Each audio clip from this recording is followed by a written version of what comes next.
Drainage అపరిశుభ్రత ప్రాంతాలు తొలగింపు చేపట్టాలని ఎస్సీ కాలనీ నివాసులు పేర్కొన్నారు. సిద్ధవటం మండలంలోని టక్కోలి ఎస్సీ కాలనీలో డ్రైనేజ్ స్తంభించి దుర్వాసన మొదలై దోమలు వ్యాప్తితో చిన్నపిల్లలకు విషజ్వరాలు సోకి కడప ప్రైవేట్ వైద్యశాలలు చికిత్సలు చేయని సంస్థలు తెలిపారు.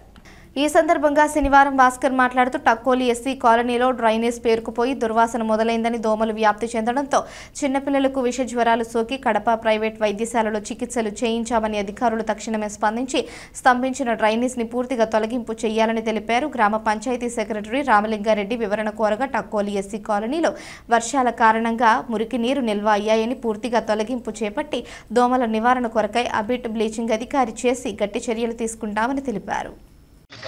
నా పేరు భాస్కర్. ఈ డ్రైనేజ్ కాలువలలో నీళ్లు నిలబడిపోయి సరిగ్గా పోవడం లేదు. ఈ దోమలు ఎక్కువైనాయి. జ్వరాలతో పిల్లలు కానీ పెద్దలు కానీ చాలా ఇబ్బంది పడుతున్నారు. ఈ బండలు కూడా ఇక్కడ దారిలో దాటుకునే బండలు కూడా పగిలిపోయి చాలా గలీజ్ అయిపోయి అంతా స్ట్రక్ అయిపోయి నీళ్లు కూడా పోవడం లేదు. దీనికి పరిశుభ్రత చేపట్టాలని ఇది బ్లీచింగ్ పౌడర్ కానీ ఇంకా ఏమైనా చేపడితే బాగుంటుందని కోరుతున్నాను.